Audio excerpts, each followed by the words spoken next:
So welcome everyone. My name is Marisol Morales and I serve as the Vice President for Network Leadership with Campus Compact. I'm also on the IARSLCE board and so happy to be moderating today's plenary titled Engaging the Social Awareness, Resiliency, Opportunities for Higher Education, Service Learning, and Community Engagement for around the world, with our wonderful panelists who will be sharing a little bit about their work across the globe in this time that we have together. We will be recording this session, so it will be available to folks following the virtual gathering, and participants will have an opportunity to ask questions in the chat. Those questions will be moderated and I will present them to our panelists today. So let me let some more folks in as we continue to have wonderful attendance at this opening plenary. And thanks again to our conference or virtual gathering organizers and the IARSLCE board and all of our panelists and speakers for this virtual gathering as we're getting kicked off. So welcome all. Let's get started with having our panelists introduce themselves. Nieves Tapia, would you begin? Can you share a little bit about yourself and your work and how you entered the field of service learning, community engagement, and your connection to IARSLCE? Thank you so much, Marisol. And I'm so happy to be here in such great company. Okay, so I've been involved in, I was involved in youth organizations and community service since I was 12 years old. So I know firsthand how much you learn when you serve and how powerful service can be in a young person's life. So when I first met service learning as a pedagogy, it was in 1993. I was visiting New York University with Sharon Shine and Alice Halstead. They explained service learning for me and it made perfect sense for me. And it was kind of a turning point in my career. The next year I was invited to be part of the technical group in the Ministry of Education in Argentina. And I had the opportunity to introduce service learning as part of federal education policies since 1994. In 2002, during the Argentinian crisis, I was out of the ministry and I took the crisis as an opportunity, and with other friends, we founded CLICE, which is the Latin American Center for Solidarity Service Learning. And in the past 10 years, I've been working full-time as director in CLICE. And important about IARSLCE, well, Andy Furco was very generous, as he usually is, and invited me to the 5th conference of what was called at that time Advances in Service Learning Research. It was 2005 in East Lansing in Michigan University. I presented a paper, and at one point Andy invited me to a little meeting where I suddenly found all the important people I have always been reading. I was kind of starstruck with Janet Eiler and people like her. And it turned out to be the organizing meeting for IARSLCE. So as I was I imagine I was the only person in the conference who didn't have English as the first language. So I became the international person in the first IARSLCE board. And since then, I've been always in contact with IARSLCE, and we've been partnering with IARSLCE, organizing Latin American regional research conferences. I love that. You are part of the OGs of service learning, so thank you. Janice, how about you? I'm an old-timer. Can you introduce yourself and how you thanks, Marisol. But like Nieves, it's wonderful to be in this space. Just a little bit about myself. So I actually, before I came into higher education, I was actually working in the nonprofit sector a couple of years before our first democratic elections.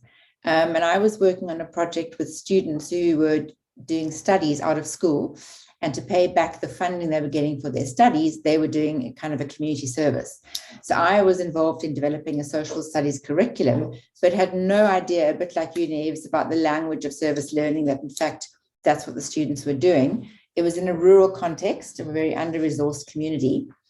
I joined the university in 1994, actually, the year of our democratic elections, and came in through adult education. So I came in, given my experience working in the nonprofit sector, I came in into adult education, teaching and working with activists, trade unionists, community workers.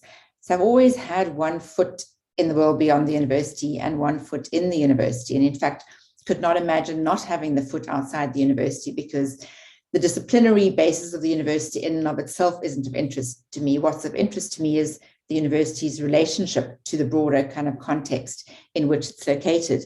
In 1999, I was asked, because of my background, to take part in a national service learning project in South Africa with 8 universities. And each of us were partnered up with American institutions. So our university, the University of Cape Town, got partnered up with Stanford University. So I've had a long-standing relationship with Tim Stanton, and on this very interesting, very complex national project that was funded by the Ford Foundation, we would really try to grapple with how do we build partnerships across different sectors, etc. And I think that's just been my road into service learning. I'm now actually working at the institutional level in trying to support others to do the work. But my link to IARSLCE, Marisol, was actually, I think I was at the very first gathering, which I think was at Berkeley in like 2000, 2001. I don't think it was even called IARSLCE there. I remember meeting Andy Furco, a bit like you. Yes, I was meeting all these people that I was reading, but I was really pleased because my paper got offered to be a chapter in a book. So that was really I really see IARSLCE as also being a help in kind of launching my own confidence in writing about the work. So it's a very good relationship with IARSLCE, and I've attended several of the conferences over the years. Thank you, Janice. You're another OG to IARSLCE, so awesome. And Carol, how about you? Hi, everyone. I would say good evening, everyone, because now it's almost midnight in Hong Kong. And so I use the background, the mountain of Hong Kong. Yeah, I want to introduce myself. I actually come from Hong Kong, but now while working in Singapore at the Singapore University of Social Sciences, serving as associate professor and also head of the gerontology program. And we are also talking about how many years that we are in the field, right? Then I also want to share with you, I start my service learning in my primary school, similar to Livius. Yeah, and so when I was a primary school student, I served as a volunteer to teach the kids from the low-income family. Since then, I've been very active in community work because I learned a lot from the community. And I actually learned about the service learning this term when I was an university student, because at that time, we don't really talk about service learning. We just talk about community service or social services or even community engagement, but not about service learning. But because I represent the university to attend an international service learning and leadership conference in Chiang Mai, in Thailand. So I met with a lot of people from around the world, and to learn about what service learning is. Afterwards, then I was awarded a Trent Fellowship to study at UCLA, and then to further understand what is service learning, the philosophy, and also its development in the States. After the completion of my PhD, I set up the first Office of Service Learning in Hong Kong, that is actually based at Ningnan University, and served as the service learning coordinator at the beginning, and then afterward become the associate director. I actually was the founder of the Office of Service Learning in Hong Kong. Afterward, we have more university in Hong Kong also set up Office of Service Learning. We even set up higher education service learning in Hong Kong. And then other than that, I also helped to revitalize the service learning in Asia and set up biannually service learning regional conference. So I actually learned a lot throughout my service learning journey. And my relationship with IARSLCE, because I need to set up the Office of Service Learning. I need to learn more about service learning and how and what's the service learning or region. So the best way to learn about service learning is to make connection, right? Yeah, and I remember my first IARSLCE conference. It's because of, I read a lot of paper about, what Andrew Foucault's Spot Bingo and Tim Stanton and then Dwight Trout. Yeah, and those people actually inspire me a lot. And I remember my first conference, I actually attended, Andrew's session, and I went to him and said, hey, I actually read about your paper. Yeah, I want to learn more about your work. And then I start to, have more relationship with iFly. And then when I came back to Asia and also share with my friends in Asia, yeah, and so after my, participation or few time of participation in iFly, and I also was elected as a board member, yeah, for 6 years. And now also serving as a session co-editor of the International Service Learning under iFly Journal. Yeah. Great, thank you so much. Such a rich history with IARSLCE, and so we're so lucky to have you all today as we engage in our conversation. So obviously we're in the midst of a global pandemic, which is why we are gathering virtually, but it also allows us the opportunity to bring in more folks from across the globe.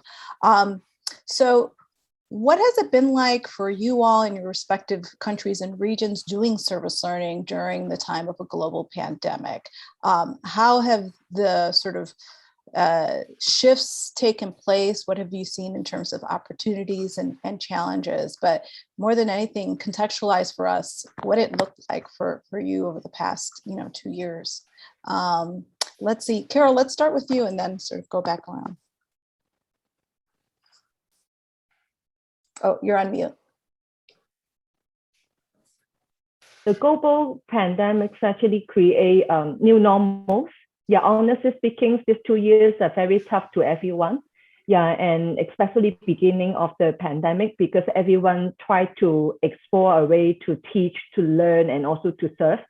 It also disrupts the service learning and community engagement community, because when we think of doing service learning, we also need to keep in mind of the physical distance. I remember some of the university, even in our region, struggle to use the online learning technologies. Yeah, one of the reasons is they have limited resources. Yeah, and so when we have meeting and then we have to share resources. Yeah, because some of the universities, they may not have the license to use Zoom or Google Meet, and then so somehow we have to share the license. Yeah, and same as when we work with the community partners also, they also don't know how to respond to the change of the service learning, as they need to first care for their service target. Yeah, and some service target also need to learn how to use WhatsApp, Zoom, or Google Meet in order to connect the world. Yeah, and within these 2 years, we have more online conferences and digital education program, and also e-service learning. So you can actually imagine how innovation and system-wide change is being circulated during this pandemic. So as a Chinese saying, we always talk about, while we see crisis or challenges, we also see opportunities as well. So as I mentioned, challenges include resources implications, new to use education technology. Some teachers, they prefer teaching face-to-face rather online, but in reality, we cannot. Yeah, we have to change to teach online. And then also quite a lot of workload for teachers and social service sector, especially when we talk about we need to do service learning. Then not every teacher, they ready to do e-service learning. Yeah, and then at the same time, we also need to think of the safety of the students and service target. And sometimes we even need to face, sometimes even the school and social services need to close down because of the increasing number of the COVID cases. So even though this crisis, but also help us to come together across boundaries, and more teachers, they are willing to work together, not only within the country, but also within the region. For example, I know that, during the pandemic, we actually have more teachers from Singapore. We also do online training for teachers in Bangladesh or even India. Yeah, and we also have more international collaboration. Yeah, we just actually had our Asia Pacific Regional Service Learning Conference virtually in July. And so some of the universities, they even see it as a connection to do a global forum, and how we can actually tackle the issue from the pandemic. And so what we do is we invite students from the region. So we have students from Vietnam, Korea, Japan, Singapore, Hong Kong, and then also India, Bangladesh. And then we actually have our students to join together, and then we think of what are the issues in their country and how we can work together as a group of students. And then afterwards, they think of different startup opportunity. And then my university actually is the one who hosts this kind of global service and global event. And then so we connect to different universities. And then other than that, I also see like some university in Hong Kong, they organize seminar conference also. And I appreciate some of them, they don't even, they actually offer it for free because they understand that some of the university and community partners, they cannot afford to, pay the registration fee. And I think this is actually what we all try to do in this historical moment. Yeah, and but again, I think this pandemic actually give us more opportunity to connect. Yeah. And but of course, like Lizius, I think these 2 years I met her for I don't know how many times, full online platform. Yeah, and Janice, I think this is also my second time to meet you. Yeah, and I know some of the participants here, we met also in other occasions. So I think I met you guys more than I see you before the pandemic. But I see this is actually the idea how we connect also. Yeah. Great, thank you, Carol. And I just want to remind participants that you are free to throw questions in the chat. We will be offering an opportunity to go through those questions later on. So I'll turn it over to you, Janice, for the same question. Thanks, Marisol. Yeah, I think I'm going to have a slightly different starting point, because I think what this last period has enabled us all to do is to actually take stock and to learn about our differences and similarities, whether it's students or colleagues. And so before I come to the service learning part of my response, it's really to acknowledge the deep, deep divides and inequality in our country. Even at UCT, the top university, we had an undergraduate survey done to find out whether students had bandwidth, whether they had a device, what their home context was like, and we had a 98% return rate. So I think for the first time, we really understood the lives of our students. And one of our deputy vice chancellors talked about the disappearance of linear time and space of the timetable on the campus, introduced the real social time and space of daily lives. And I think that the university was kind of focusing very much on the context in which our students live. And, the university being a top research one, we can, in some ways, we can forget about context. I want to say that context is so central in this work, and that we mustn't assume, context. And I think we tend to do that very often. In terms of engaging the social, which was kind of in this session title, I think we need to also reimagine the social. So I think for students learning, if they weren't able to do service learning, they were actually serving each other by offering their own experiences and their own backgrounds, and in a sense, witnessing each other's lives was a different form of service. If you could say that, quite an internal one, but a very important one too. So students beginning to grapple with difference, beginning to grapple with issues around race and class and sexuality and privilege. So I think in a way, while there were huge challenges in terms of more traditional notions of service, I think we need to reimagine what that is. And we need to begin to say that service is also about witnessing, it's also about accompanying, somebody on a journey, and not so much just about, direct service as we tend to think about it. So I was very struck by the opportunities that the institution gave to really decenter the academic and really recenter the student, and really make the student the center of our kind of deliberations. So that's just a kind of framing institutionally. I think in terms of service learning and community engagement activities, I think what stood out the strongest was the length and duration, or the duration and strength of partnerships. In the time like this, if you had a really well-established, strong partnership that was in a way it enabled you to kind of carry forward the work perhaps more than if you had a younger partnership or one that wasn't as well established. So that really goes to the importance of building ongoing and sustainable partnerships that can actually, transcend many of the huge challenges that we faced here. But but like what Carol has said, it's been a really challenging time. And in our context, with rampant kind of violence and gender-based violence in particular, I think there was an opportunity just to kind of stop and think and to gather and to really kind of begin to understand, what it does, what does this mean? What does higher education mean, et cetera, and how can we find opportunities to learn from each other? And so one of my colleagues who was running a workshop for faculty said, what really matters is getting your content online is not your priority, connecting with your students is. And so I think, again, it's about how do we rethink the priorities in a time like this. So I'll leave it there. Thanks, Janice. And Nieves Tapia, for you in Argentina, in America Latina? We share most of the things that Carol and Janice have just said. To be honest, at the very beginning, we even questioned if it would be possible to do service learning. We had very strict lockdown. And so we had this idea to put in our website a map, a Padlet, asking people, if you are doing service learning, please locate your project in the map. And it was kind of surprising, but they flourished, the points in our Google map.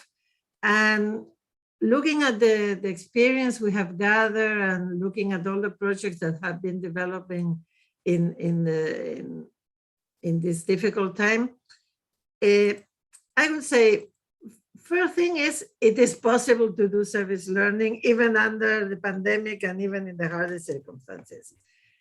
Then that we find that schools and universities that were already doing service learning before the pandemic were the first to adapt and kept doing their usual projects or new ones, even if they had to introduce new measures and safety issues. Let me show you some pictures of my favorite projects. I mean, the old 10-year-old program reforesting a national park that was damaged by fire. Kindergartens are still going with a mask, but they are still going. And in other cases, the flourished new virtual programs like these high school students who designed and printed in 3D safety masks for the local hospital. What we have found is the frontier between service learning and volunteering maybe it's not been so clear during the pandemic, but we don't care. I mean, the important thing is we are doing engagement, as in this case is from Trujillo University in Peru or Cauca University in Colombia. One is exactly service learning, the other maybe not that much, but it was important for universities to answer to the challenges of the pandemics and be able to use the pandemic also as an opportunity. Buenos Aires University in the first 3 weeks of the pandemic made a call for volunteers in the university, and in 48 hours they had 6,000 students registered to volunteer in the fight against COVID. So it was a good opportunity to revive the engagement in our universities and in the schools as well. Thank you. You know, what stood out to me in sort of the conversations or reflections that you all had was, thinking about the opportunities of this moment. What did it make possible? What did it allow us to reimagine in our spaces? Because we were asked to confront, realities that we had never done before. I know, at Campus Compact, we, moved to try to be responsive to the folks on campus who were trying to figure this out in the moment. And in talking to one of our presidents, one of the things that she highlighted was that they expected there to be challenges around connectivity and access to the internet with students and maybe community partners, but they didn't realize how many of their staff also had issues and challenges. And so, really rethinking who is part of our community and the ways that we need to create access and reimagine other opportunities. Nieves, you mentioned this in your introduction, in the name of class is solidarity service learning. Can you talk a little bit about that? I love that idea and that concept, and I'm hoping that my colleagues in the United States could learn a little bit about that from you. Oh, thank you, Marisol, for the question. Well, I always joke that in the United States, they baptized service learning in the 60s as service learning. But Latin America had been doing actual service learning since the 20s and the 30s, especially in the universities. And we have a long-standing tradition. And we call it solidarity. And in Spanish, it's not the kind of liberal, radical word that for some people in the States, solidaridad is. I mean, I remember the first time I went to a conference in the States. I was at that time the director of the National Program of Solidarity Education. And I spent half of my time trying to explain to American teachers that I was not a left-wing revolutionary doing who knows what with kids. For us, the difference between just service and solidarity service is you can go to serve with the best intentions and be paternalistic and promote dependence on communities to the university, to the school, as they are so many times dependent on the government.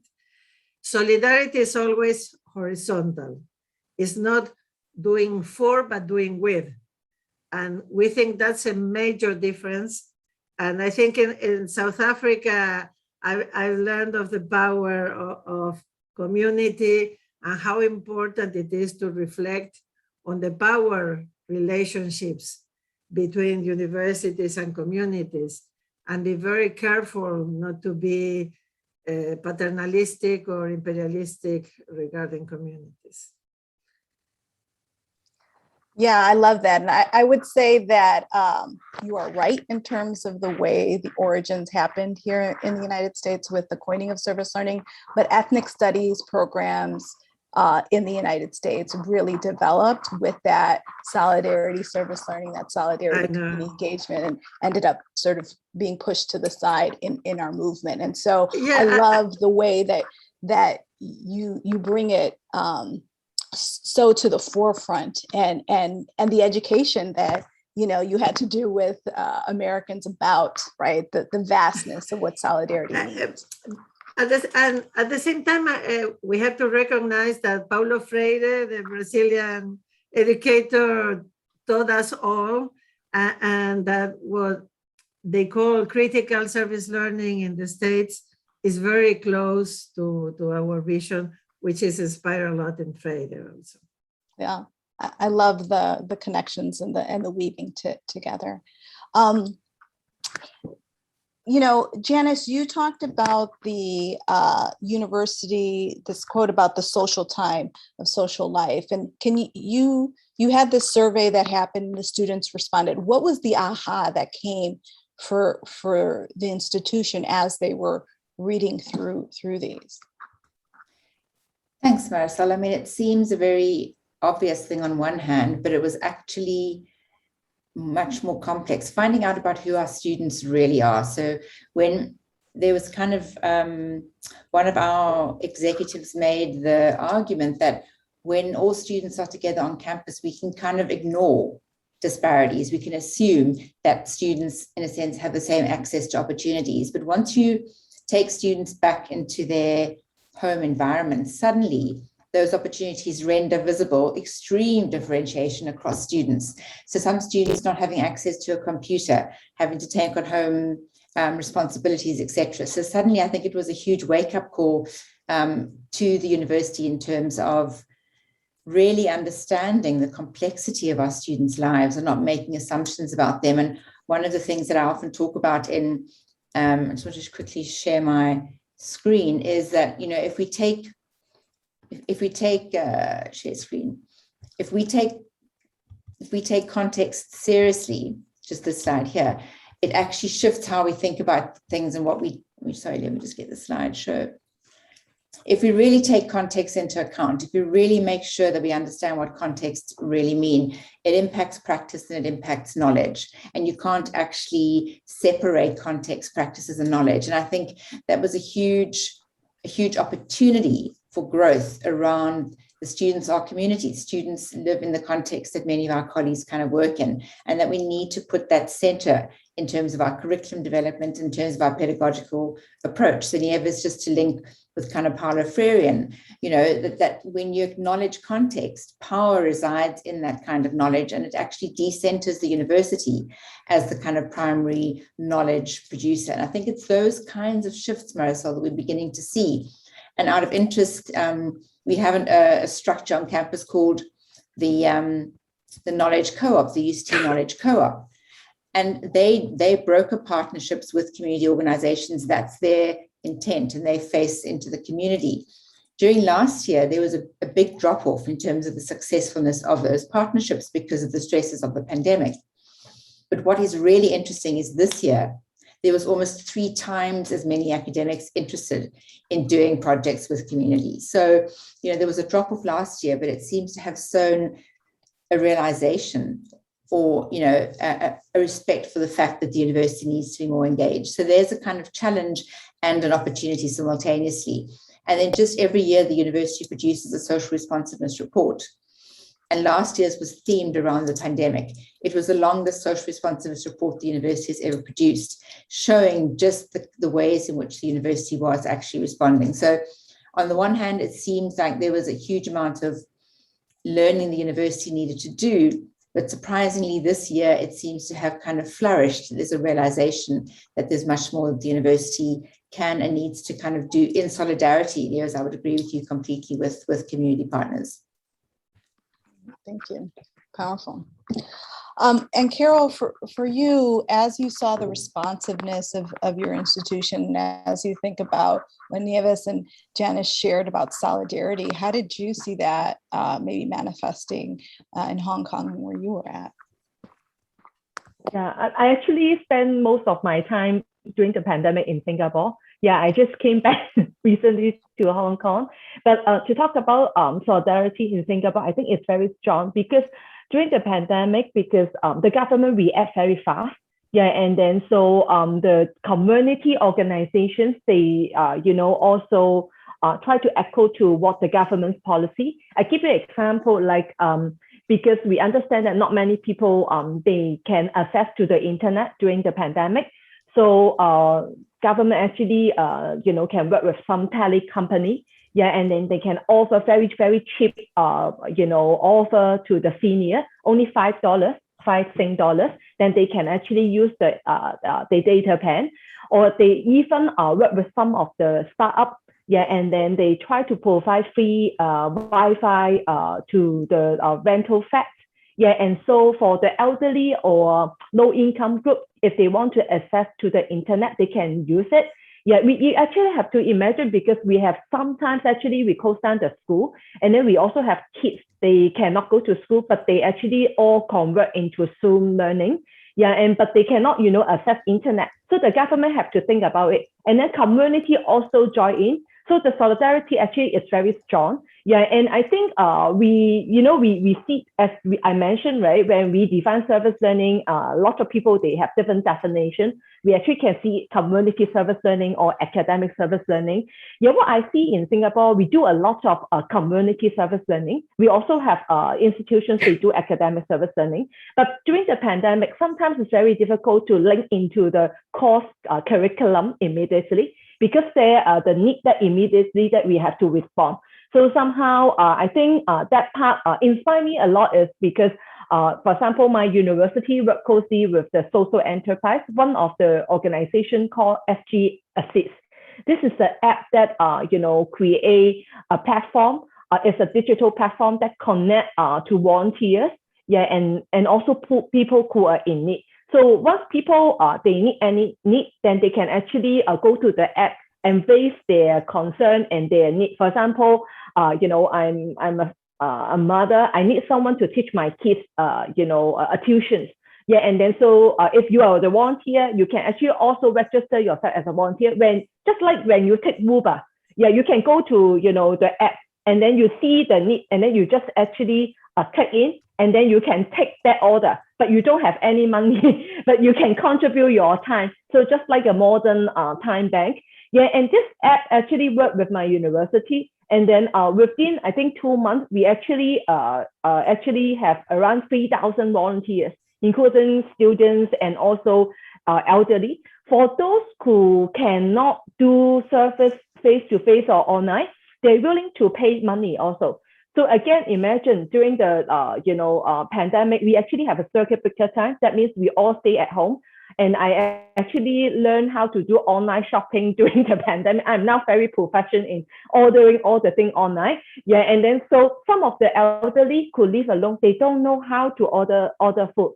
Yeah, and then so we have some company. Yeah, and then they will actually donate money. And I remember that when I talked to the founder of SG Assist, they told me actually some of the CEO of a big company, yeah, and they actually donate money, and they even go to the supermarket and together with their kids, yeah, to send the food to the elderly. Yeah, and so this is actually quite amazing. And then I talked to the founder, and then they told me, no, this CEO keep donating money. Yeah, and then so what he did is not only donate money, he also bring his children, yeah, and to do the service together. Yeah, and I think because we all see the importance of working together during this difficult time.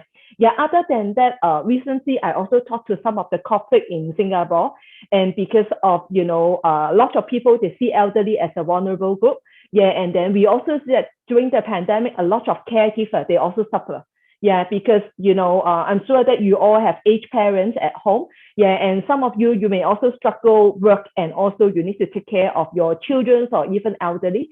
So we talked to the corporate and said, whether we can actually do more work for the elderly and caregiver. So we actually start to have an aging business roundtable. We are thinking of whether we can get more organization to come in. Yeah, and you can't believe that we even can get World Economic Forum representatives, HSBC, Johnson & Johnson, Bloomberg, yeah, and then they are interested to join in. Yeah, when I talked to the people, and then they said it's because they see the importance, is especially during the pandemic, they see the importance of family. Yeah, they also want to know how they can actually, you know, help their employee to have a better mental well-being. So I think this is somehow, we see the challenges, right? But we also see the opportunities, how we can actually work together. Yeah. I love that idea of the technology and the access to these apps and sort of the responsiveness of that, but also what you talked about is mutual aid, right? The piece about coming together, how do we help each other? We didn't do such a great job at that in the States for a lot of political reasons, but you saw those moments of people understanding the gravity of this moment and thinking creatively and how to come together. That leads to my next question. I think we've kind of touched on this a little bit, but you know, the pandemic has been devastating, has had a devastating impact, especially on marginalized and vulnerable communities across the globe. What have you seen in terms of higher education's response to these communities? What have been the limitations that were encountered, and how, you know, what kind of adaptation did you see happening because of those limitations? And before you answer, I just want to also just take a moment to recognize and honor all of the people that we have lost individually and collectively during this pandemic, and the many lives that are no longer with us. You know, we stand on our ancestors' shoulders, and you know, taking a moment to recognize that collective global loss for me is important. So. Yeah, thanks for that, Marisol. We really have missed a lot of people, and listening to Carol, I agree that technology has been a great help for many people, We also have to recognize that in many parts of the world, technology was not there. And pandemic show us how unfair the world is and how much we need to work. As Janice was saying, for even university students or university professors to have the access they need and the resources they need. And I'm thinking entire countries that were unable to provide schooling for their kids because they don't have on place virtual systems for e-learning. So from that point of view, I would like to highlight, I mean, there are thousands of wonderful online service learning projects that have been taking place in Latin America during these 2 years. But I would like to share some photos of some of my personal favorite projects, which were done in person, even in the pandemic, putting their bodies and their passion in service. Unlike more developed countries, we had a national campaign for testing and for vaccination. And so it was possible for university students to work alongside their city councils, their states, the national campaign, and go to the most vulnerable places where biochemistry students were doing the tests and medical students and other health career students participate in the testing and vaccination campaign. So doctors could be in the hospitals and not in places where they were needed so much knowledge to do what they had to do. I love this picture. Sorry if it's very personal, but when I went to have my first doses of the vaccine, I met University of Buenos Aires students that were helping in all the organization of the massive vaccination site that was in a sports stadium. And I felt very proud of our service tradition, our engagement tradition, because this kind of mobilization would have not been possible if universities hadn't had in place the partnerships with the community organizations, with the local governments, and they were ready for the pandemic because they had been working together before. And that allowed universities to be in the field in 2 weeks, and they are still there. So it's something I'm really proud about. But I also have to say that from the virtual point of view, many universities did outstanding work. UDEM, the University of Monterrey, has a long-standing program called Kimakul, training and supporting women in the most vulnerable neighborhoods to build their own micro businesses. And they usually, economy students and marketing students met with these women in the campus. And so they moved to Zoom, but they had to include in the training how to use digital tools.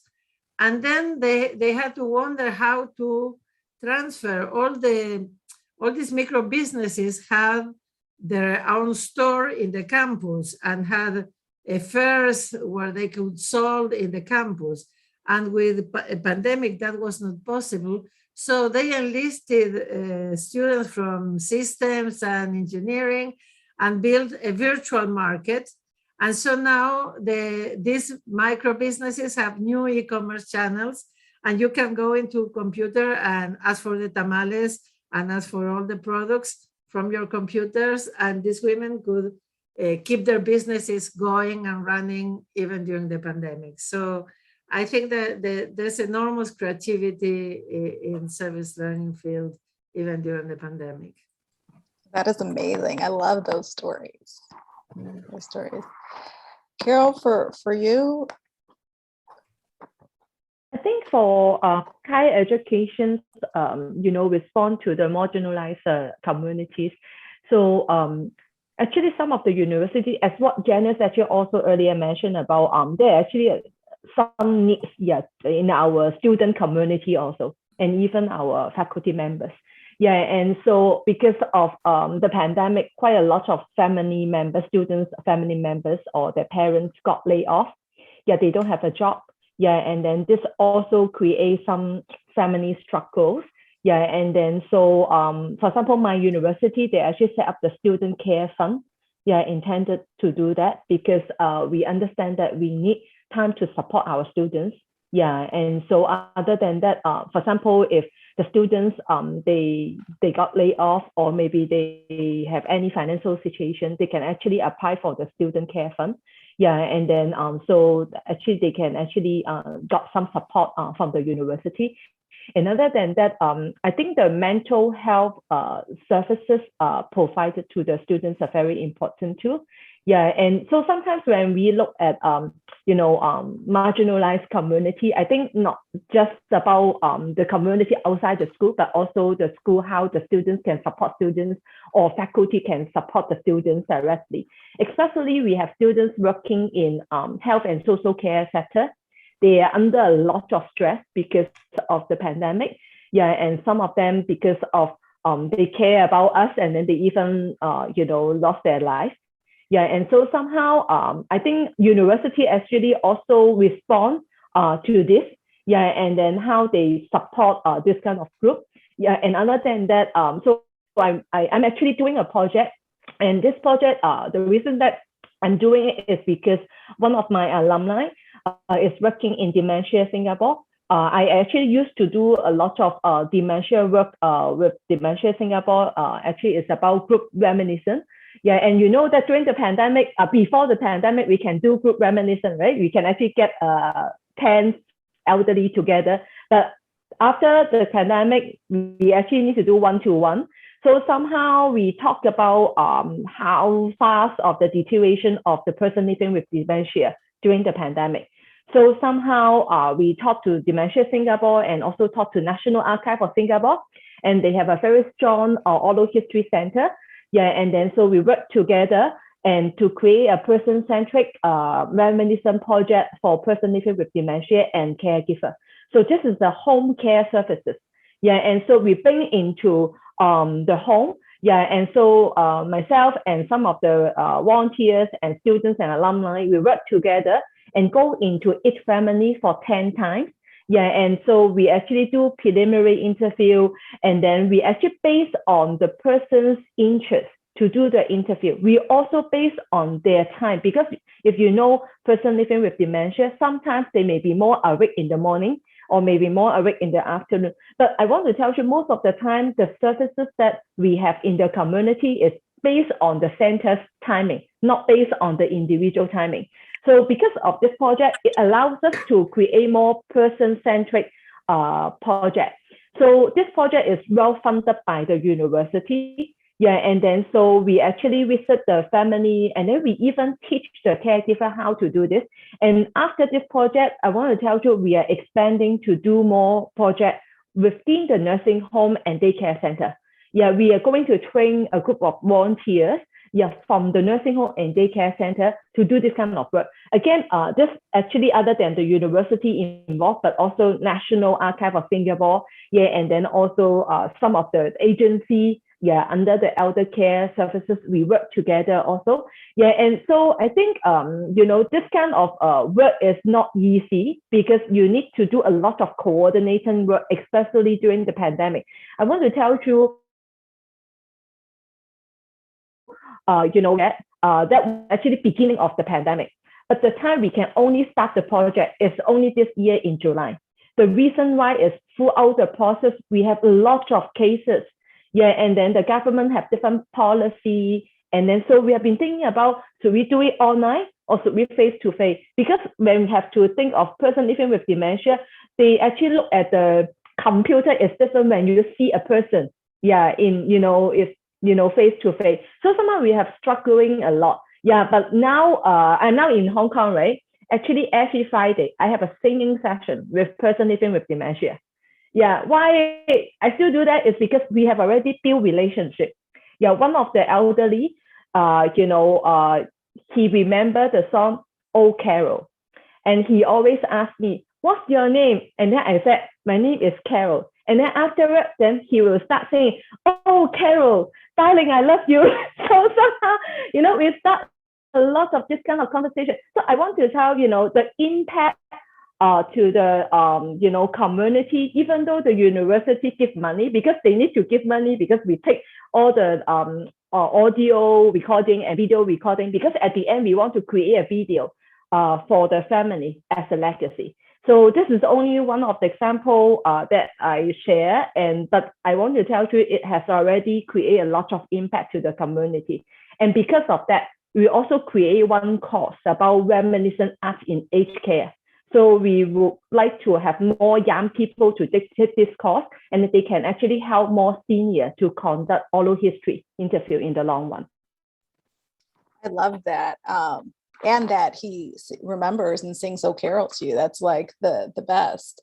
I think one of the things that I heard that you brought up was both the importance and the realization of the importance of mental health during this time, and taking time to care and heal and have space for that, especially the great impact that this lockdown and the pandemic has had on us, but also sort of moving away from the way that universities oftentimes facilitate service learning community engagement through agencies and community-based organizations, and going directly to residents. I wonder if each of you could speak to how you maybe saw that transform or adapt, during this time. I know, here in the United States, some of our member institutions at Campus Compact had that same kind of sort of movement towards working directly with residents or community members, as opposed to just going through organizations, which has typically been the way that we've kind of structured service learning community engagement in higher ed. Anyone can kind of pick that one up.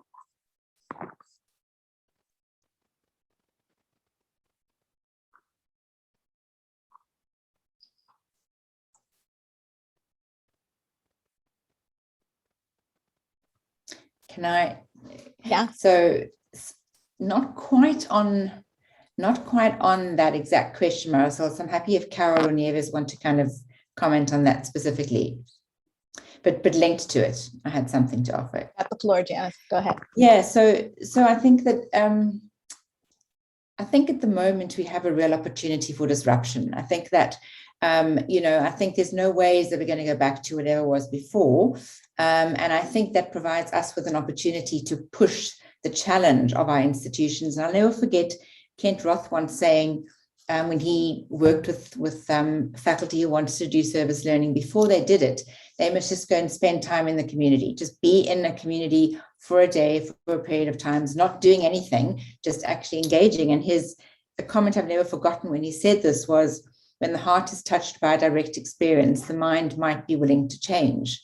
And I think it's very much about being much more explicit and bold about issues of vulnerability, of empathy, of actually tapping into those, I don't even want to call them soft skills, I want to call them essential skills, actually, for trying to take our work and ourselves forward. And I think at the moment now, I really do sense an opportunity and less defensiveness of colleagues who say, but that's not in my discipline. I want to say to them, well, it's not actually about your discipline. It's about the people you engage with. And I haven't seen, Marisol, I haven't actually seen, the as you were putting it, direct contact with communities, but I've heard and I've picked up a different feeling. And that's what I was saying earlier about how our knowledge co-op has had more requests than ever. And I think there's a real opportunity to disrupt. And I think we need to push that and disrupt. Also, the last thing, which is slightly off on a tangent, but I just want to say it, is around race as well, actually, to start looking at questions of kind of race and inclusion and anti-racism practices. And I think that there is a moment now where a lot is not working well, and we really need to use it in ways with integrity, and actually create spaces for very, very different kinds of practices. And I think universities need communities more than they've ever realized. We just have to push. And I'm all about disruption. So yes, cool. Speak. Yeah, that's our Carol. I don't know, regarding your question, if we move more to direct contact with people against community organizations, because I think for us it's very important to build social networks and social capital. And in that sense, universities, usually the best projects tend to do alliances with the community organizations that are already in the field. And I think in the pandemics, and maybe that this will sound strange from hearing from the United States, but it helped a lot of connections between the universities and the government programs. Because as our federal government was leading the fight against COVID, universities made a lot of alliances. And for example, Córdoba University, which is one of our oldest universities and the place where the university reform movement was born in Latin America in 1918.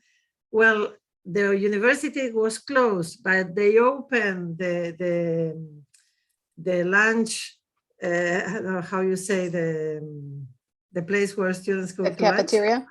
The cafeteria. They opened this huge cafeteria and made an agreement with the local government for the cafeteria to be the focal point for vaccination for all that part of the city.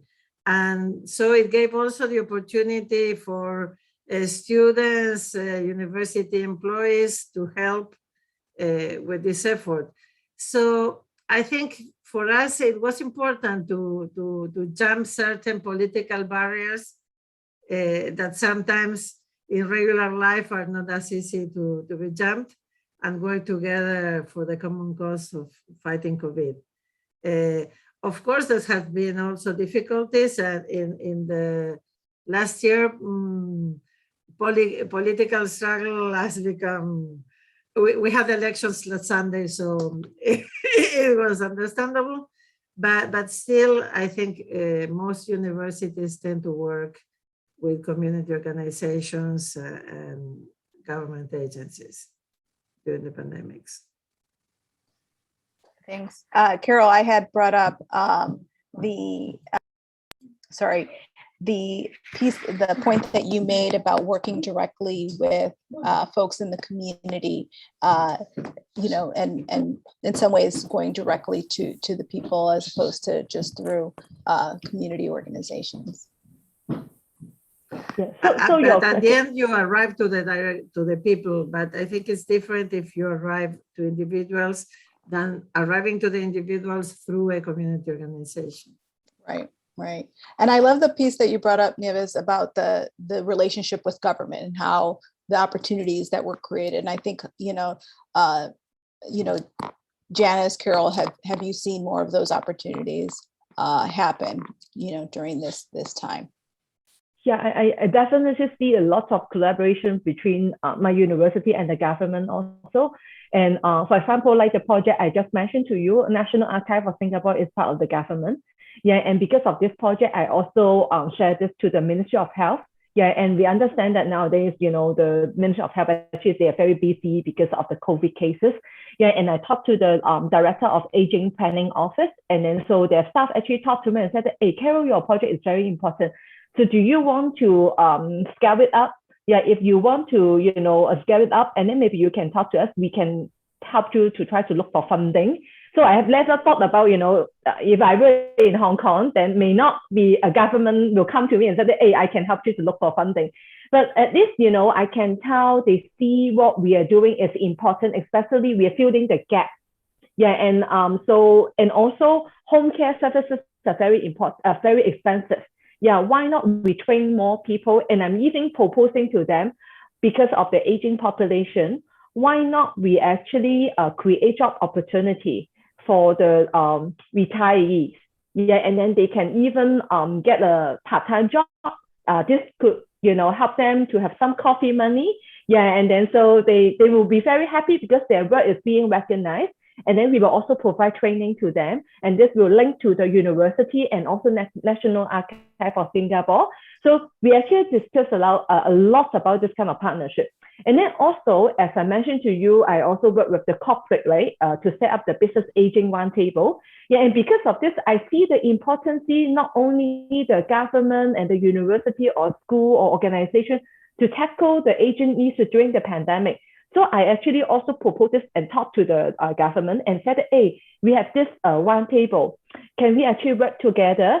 And then so I share with them about the corporates. Of course, the corporate, they will not just come to the roundtable just for the social responsibility, right? They also see aging as a business opportunity. So what we do is I also talk to the Ministry of Health, and then they said, hey, actually, if they want to do some product for the senior, maybe we can refer them to Singapore Enterprise. Yeah, and then they can actually work with some of the government to create products together. So again, this is some kind of, I think, cultures in Singapore that they see the opportunity and how we can work together. So I see a lot of this kind of partnership ongoing, and I also hope that this kind of momentum can be maintained or even scaled up. Not only because we have pandemic, but even after the pandemic, we should still see it as an important partnership. Great, thanks. Janice, any thoughts? And then I want to get back to sort of the point you made about the opportunity or the moment to also look at issues of race and disparities. Yeah, so and I'm happy to talk about the anti-racism work, is that in hard links. So we have recently institutionally produced an anti-racism strategy. I mean, there have been ones before, but this has been a major shift under a new leadership on campus. And there's three strands to the work. The one is centering Blackness. I'm heading up a stream on decentering whiteness, and then there's anti-oppression education. So we started the work last year. So it's been about a year into incubating what this means. But I think the point that is relevant in this particular context is how we make the link with that and community engagement. And I mean, that's not, it's not the first time that we talk about it. I mean, Tania Mitchell's work and others has talked about it for a long time. But I think the moment now is really to develop a new form of praxis, to really begin to link. The full participation paper that came out a couple of years ago made some of those arguments, but I think it's kind of like a non-negotiable that we really start being much more upfront. So I've done the work around kind of community engagement and beginning to do the work around kind of decentering whiteness and looking at critical whiteness studies. And now we need to bring those together. And I would be really interested in seeing some kind of energy and impetus. Is how do we do that? Because I think that's in the context I work and live, where the majority of the population is Black South Africans. My institution is predominantly white in terms of staff and historically, and has a whole legacy, as you all know, around roads and roads must fall, etc. So it's hard work, Marisol. It's not easy work, but I think we have to push ourselves. I think the moment now is saying we don't have much more time. And I feel it particularly in South Africa, we're going through a really challenging time economically and politically. And how do we collectively and in solidarity actually work together on this work? And I don't know the answers, but I think I know some of the questions. So maybe we need to get an agenda going which asks the questions and then find a way in which we can kind of respond to them.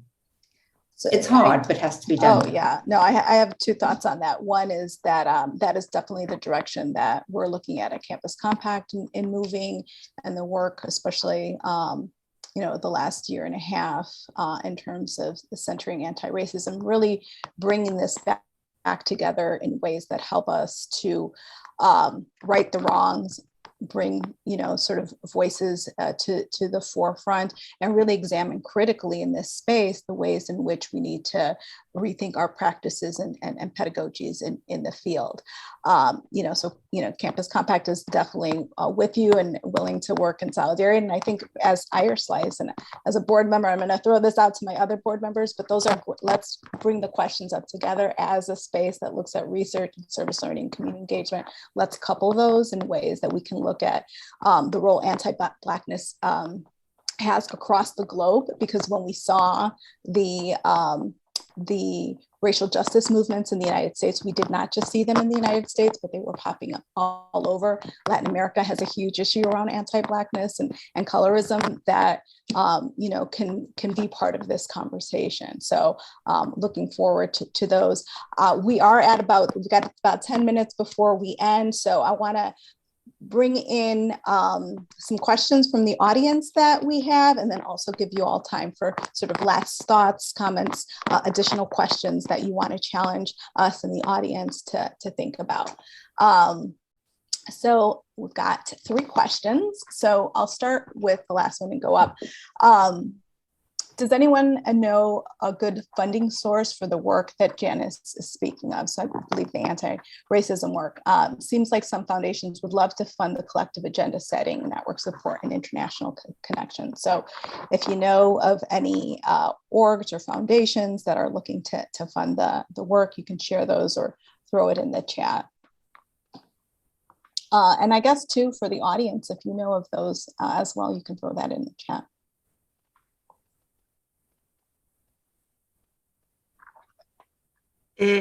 I would take the opportunity myself. Several people were asking about the experiences I showed. I will make my presentation available to IARSLCE if you want. And all the experiences I mentioned were presented in our 24th International Service Learning Conference in August. So if you go to CLI's YouTube channel, all those experiences are there, told by their own protagonists, and you will find there also the resources and the links to the projects. Great, thank you. And Janice, I will put the link in the chat to the program of the Service Learning Conference. Perfect, that's great, and we'll save the chat as well. Another question, are there some examples shared today? Yeah, okay, we already covered that. And the difference between duplicating an experience versus taking learning and service objectives and reimagining how they could exist in the pandemic. Are you finding there are learnings that will inform how you engage in this work beyond the pandemic? So are there things that you learned through this pandemic that you definitely want to take into the future? And what are those?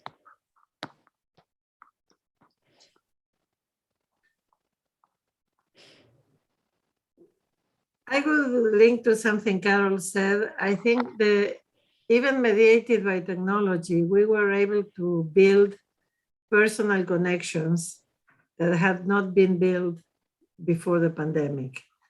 In our case, we had received a huge grant to build a global network of Catholic universities wanting to promote service learning institutionalization. And 2 weeks later, the pandemic started. And at one point, we thought it would be impossible. But the truth is, we learned it was easier to put all the continents on the same table, and having Europe and Asia and the Americas and Africa setting a dialogue where everybody's in the same table. Because usually we have to travel to the north to be enlightened, you know? So it's very interesting, the possibilities that the pandemic have given us to be really around the same table and being able to learn from each other. And even in the small things, I think getting into the students' life and seeing their environment when they turn on the camera and you learn more about their real lives. And also it happens with people in the community. So I think we should not lose that insight on our private lives that the pandemic gave us and use that to keep building relationships after the pandemics, if it arrives then afterwards. If there's no, thank you. I love that. Carol? Yeah, I totally agree with what Liv just talked about. And one thing that I also see the importance of, when we look at service learning in Asia, and in the past, we always talk about service learning in Asia all the time, right? But this year give us more opportunity to rethink about different sub-regions of Asia. Yeah, and so we actually have a conversation with different sub-region of Asia, and then to understand about their needs. Yeah, and then based on that, we actually provide training. Yeah, and then also because of this, we are going to do oral history project also within Asia because of the pandemic. It also, we keep asking about the pioneer of service learning in Asia, and then we also noticed that some of the pioneer they actually now in nursing home. Yeah, and then so we are thinking about how we can still keep their legacy and why they're in this age and they will still continue to do service learning. So somehow I think this actually gives us the opportunity to connect and then to trace back about our origin. Yeah, and then how we can actually see it for our future. But I want to tell you this idea is inspired by one of the intergenerational gathering that Janice and I also attend. Yeah, a few years ago, I think 5 or 6 years ago, right, in the States. Yeah, and I think this is somehow is because of the pandemic that inspires some of our Asians to think of what we can do more together in the region. Great, thank you. Janice, what are you taking with? And actually, we've got one more question before we close out. Okay, I think mine is to check my assumptions, to check assumptions about context constantly, and to step back from. It's actually about listening and listening generously and learning and taking the opportunity to spend time doing that before we kind of respond. But it's really not to make assumptions about context, because I think that's the start. I think in this pandemic, we've had to kind of step back because it was so, scary and unknown to all of us. And we need to keep that. We need to keep that kind of willingness to be surprised, to be uncomfortable. I think that's it's a gift, and we're going to try and hold on to that. Thanks. And so we'll close out the last question with one from Andy. So to the point about anti-racism, how do we see the research on service learning and community engagement changing and evolving? What do we need to do differently, better as we conduct research on service learning and community engagement?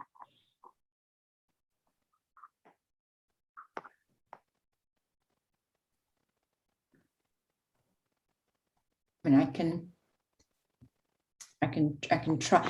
So one of the issues that we've trying to work through on my campus is what is the appropriate kind of framework or lens to use, let's say, around looking at impact or looking at kind of research that has a dimension of kind of anti-racism in it. And I think we need to perhaps open up our thinking to the kinds of frameworks that we use, the kind of questions that we ask. So for instance, there's a framework called the most significant change, which is used in a lot of nonprofit sectors as a way of trying to say, this is what really matters is when people start talking about fundamental change. So maybe it's just about looking at our paradigms and bringing new voices in to craft the research agenda from the outset. And even if the kind of data that it's going to produce is not what is familiar in higher education, we need to, again, actually talk about different kinds of data, telling different kinds of stories. So I think it's bringing voices in, new voices in, that can disrupt us, but can also take us along